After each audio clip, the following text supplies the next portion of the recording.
Good morning. I had to apologize to my viewers for the previous video that I posted, and it was not quite clear. I found out somebody complained, a couple of people complained, and there seemed to be something wrong with my camera, and it was creating a lot of hiss. So I decided to do another video, and although this is similar, this is not exactly the same because I cannot duplicate what I have done before. This has something to do with the BDO. I finally got my money back from BDO at the bank. For those people who did not watch my previous video, I will give you an outline of what I was talking about at the beginning of this video and how I solved the problem. So please stay tuned, and I'll be back.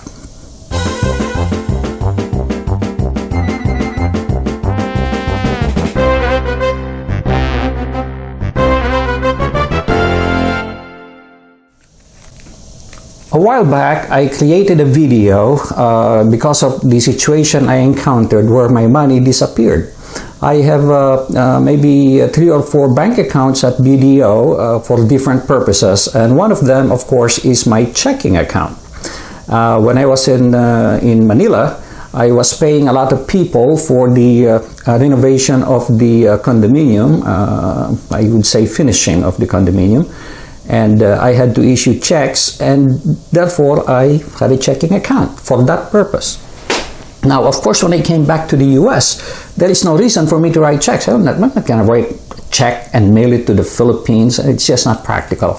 I had some activity like paying the condominium fees and so forth and so on, but I just did that through a debit or ATM card or a debit memo. So that's why the other accounts that I have, savings account, were active, but the checking was not active. And lo and behold, after 1 year of inactivity, because I do monitor my accounts every week, at least every month, but most frequently every week or 2 weeks, my account disappeared. Well, not disappeared, it just says it was temporarily not available. Please try again later. They were not even telling me what the issue was. Please try again later. So I waited for about 2 weeks or so, and then I called the bank and I said, why is this message still there? And they looked at it and they said, well, your account has been disabled because it has been inactive for 1 year. I said, well, no one told me about this.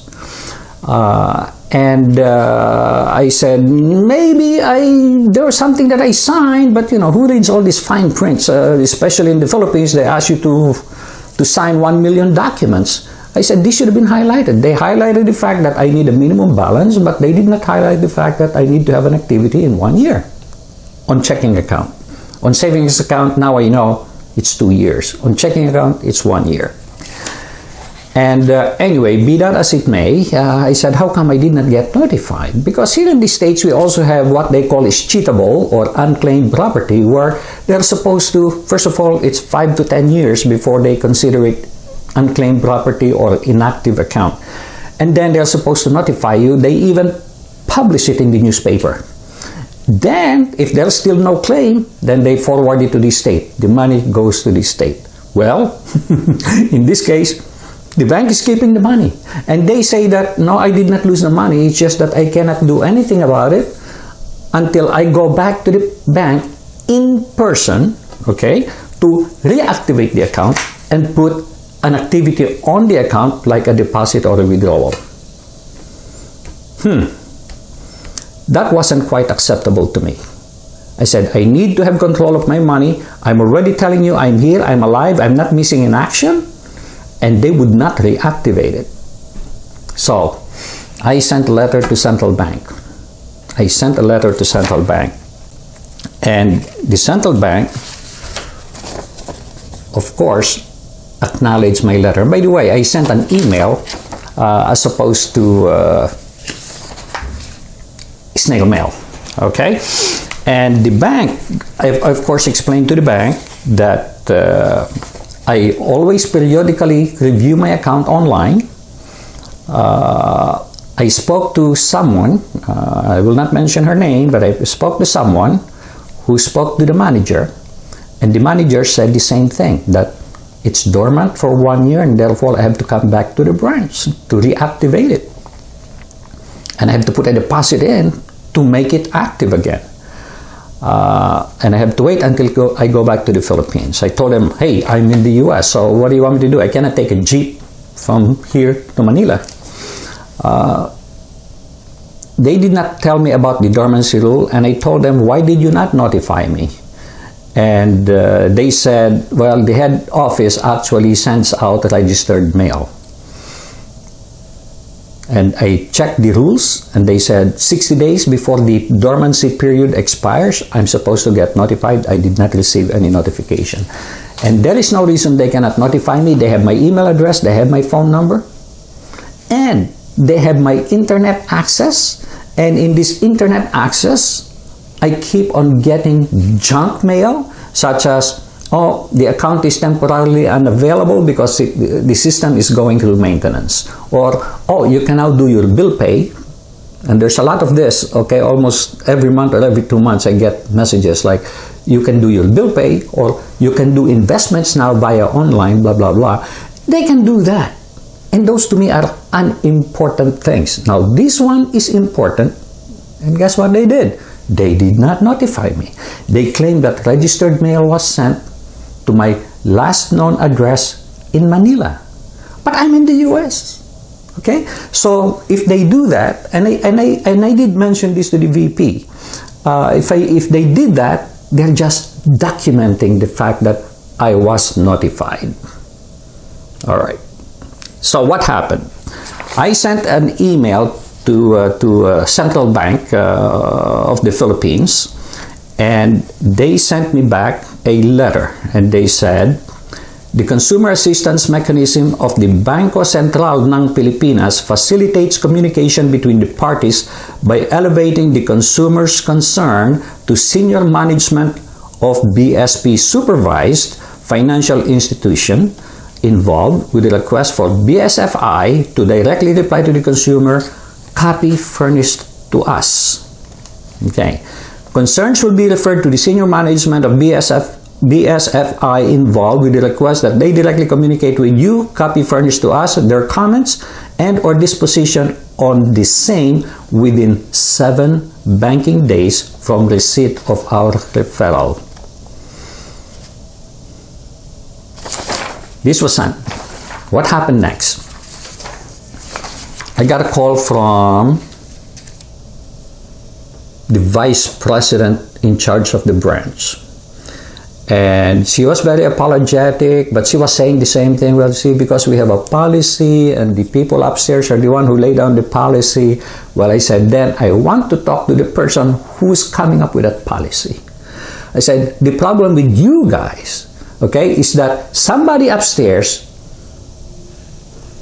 in an enclosed room comes out with a policy not knowing what the problems are. How can you do business overseas if you want everybody to be in front of you in the Philippines? So you have to learn how to accept documentation, how to facilitate documentation, blah, blah, blah, for you to do business overseas. So don't encourage people to go bank with you when you cannot even handle it. And I said, I need to talk to someone who can change that policy. Ask them to get out of the ivory tower and face the customer. I said, oh, yes, sir, I'm going to do that, and somebody will be in touch with you again. That's how I addressed it.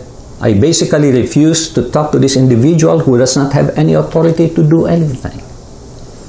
Well, I got a call back from the lowest person in the bank saying, oh, sir, we will reactivate your account. But we'll just have to ask you, we'll email you, we will not ask you to be here in the Philippines, we'll email you the forms that will need to be completed, and then if you can just email that back to us, okay? And then we will reactivate your account.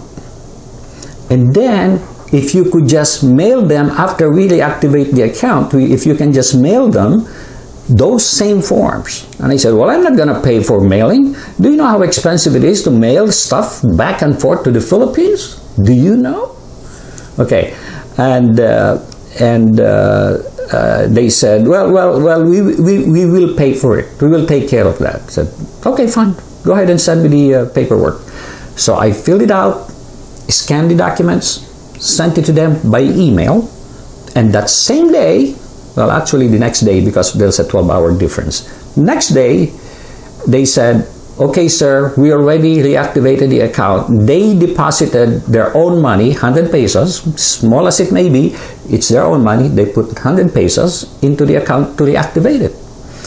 And then they said, go ahead and email and mail us the originals of those documents, and we will reimburse you for the cost of mailing. So I did that. I went to the bank, mailed it, scanned the copy of the receipt and the tracking information, and emailed that back to them saying, done. That same day or the next day, they deposited 1,300 pesos in my account as a reimbursement for the mailing cost. So they took care of everything. It was resolved. I don't know why I had to go through this hustle when they could have done the same thing. They could have a policy to handle it this way if they're dealing with a person overseas. And first of all, notification about the policy and notice or notification regarding dormancy before it becomes dormant. Okay, and then if everything else fails, then well, what can they do? You know, they'll have to stop the account. If it's also they say it's for the protection of the depositor, so nobody can touch the account if it is inactive. Well, here in the U.S., I have a bank account at Wells Fargo, and at Wells Fargo, if you have several accounts, if you have activity in any one of those several accounts, it's not considered inactive. You're not missing in action. You're alive and well because there is activity in that account. Well, I have 4 accounts at BDO. All 3 of them have activity. And it's only the checking account that became inactive. So, after yelling at the vice president at the branch, you know, everything got resolved. I never got to talk to that person, you know, in the ivory tower. He disappeared, just disappeared. He just went back and said, okay, fix the problem, fix the issue. It got fixed.